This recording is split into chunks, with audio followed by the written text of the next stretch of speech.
अगर आपको fast and furious की मूवीज देखना पसंद है तो नेटफ्लिक्स पर एक ऐसी ट्रिलॉजी है जो आपको जरूर से देखनी चाहिए। इसके पहले पार्ट का नाम है लॉस्ट बुलेट जो रिलीज हुआ था 2020 में। इसके दूसरे पार्ट का नाम है लॉस्ट बुलेट 2 जो रिलीज हुआ था 2022 में। और इसके तीसरे पार्ट का नाम है लास्ट बुलेट जो कि कल ही रिलीज हुआ है, मतलब कि 2025 में। ये एक एक्शन थ्रिलर फ्रेंचाइज है जिसमें खासकर कार्स वगैरह का एक्शन बहुत ज्यादा देखने मिलता है। तीनों पार्ट्स की नेटफ्लिक्स पर हिंदी डबिंग एकदम बेस्ट है और अगर आप चाहो तो इस मूवी को अपनी फैमिली के साथ देख सकते हो। मतलब कि तीनों मूवीज को कोई प्रॉब्लम नहीं है, कोई ऐसे बड़े अडल्ट सीन्स नहीं है।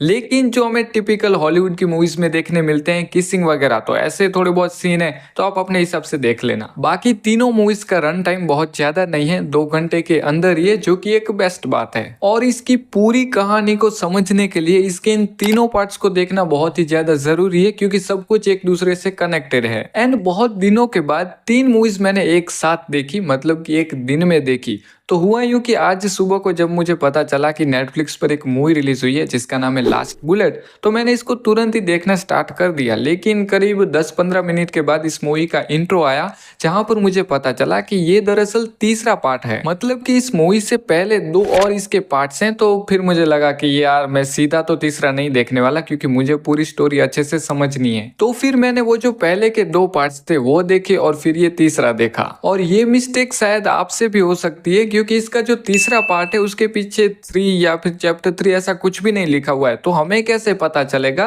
कि ये इसका तीसरा पार्ट है। तो कहानी की बात करें तो हमें इसमें पुलिस और गुंडे देखने मिलते हैं जो कि एक दूसरे के दुश्मन बने हुए हैं और कुछ तो एक दूसरे से बदला लेना चाहते हैं और कुछ तो एक दूसरे को मारना चाहते हैं, जिसमें ड्रग्स और पैसों वगैरह का भी सीन भी हमें देखने मिलता है। और इसकी ये जो कहानी है जिसको लेकर मैं ये कहूंगा कि अच्छी है पर ठीक ठाक सी है, क्योंकि हम इससे बहुत ही डीपली तरीके से कुछ कनेक्ट नहीं हो पाते हैं। लेकिन बाकी जो सारी मूवी में चीजें जैसे कि एक्शन है जिसमें कार का जो कार्स वगैरह का सीन दिखाया है और मोस्ट ऑफ द टाइम खिलौनों की तरह जो कार्स उड़ाई है, तो वो सारी चीजें वो मूवी को संभाल लेती हैं, जिस वजह से ये एक वर्थ वॉचिंग ट्रिलॉजी बन जाती है। पर मेरा इस ट्रिलॉजी को लेकर ये मानना है कि अगर हम इससे इमोशनल तरीके से कनेक्ट हो जाते तो बहुत ज्यादा मजा आ जाता। ये ट्रिलॉजी एकदम नेक्स्ट लेवल पर पहुंच जाती। जैसे कि अगर मेकर्स इसमें लव स्टोरी का तड़का लगा देते तो हम इससे बहुत अच्छी तरीके से इमोशनल तरीके से कनेक्ट हो जाते हैं। साथ में जो सारे कैरेक्टर्स हैं उनके बीच में थोड़े से और ज्यादा इमोशंस पैदा करते हैं, जैसे कि उनके बीच की केमिस्ट्री और भी ज्यादा थोड़ी सी अच्छी कर डालते हैं। तो ये जो थोड़ी सी छोटी छोटी चीजें हैं वो अगर इस ट्रिलॉजी में देखने मिलती तो और ज्यादा मजा आता। बाकी मूवी का एक्शन जो कि एक वैलिड और वर्थ रीजन है इस ट्रिलॉजी को देखने का, क्योंकि जिस तरीके से इन्होंने कार को रोड पर उड़ाया है और जो जो एक्शन दिखाया है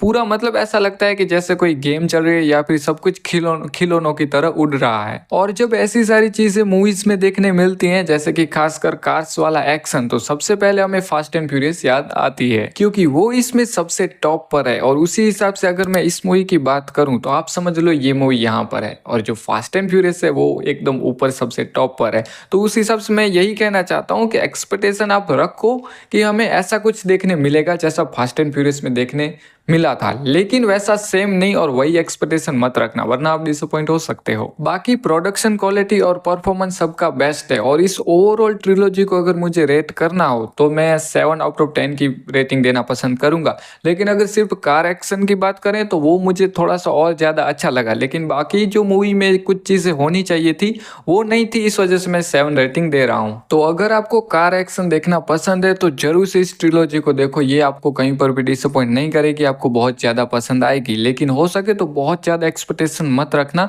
और उसी वजह से जब आप एक्सपेक्टेशन बहुत ज्यादा नहीं रखोगे और फिर देखोगे तो आपको बहुत ज्यादा मजा आने वाला है, क्योंकि कार एक्शन तो एकदम बेस्ट है और स्टोरी अच्छी है लेकिन बहुत ज्यादा एकदम नेक्स्ट लेवल पर नहीं है और उतना ज्यादा आप कनेक्टेड नहीं होगे। तो स्टोरी भी ठीक ठाक है। तो मुझे ऐसा लगता है कि आप एक बार तो इस ट्रिलॉजी को देख सकते हो। तो बस यही कहना चाहूंगा इस मूवी को लेकर, ट्रिलॉजी को लेकर। तो वीडियो पसंद आया हो तो लाइक शेयर एंड कमेंट कर देना, चैनल पर नए हो तो सब्सक्राइब कर देना जिससे ऐसी और भी वीडियोस मिलती रहे। मिलते हैं नेक्स्ट वीडियो में।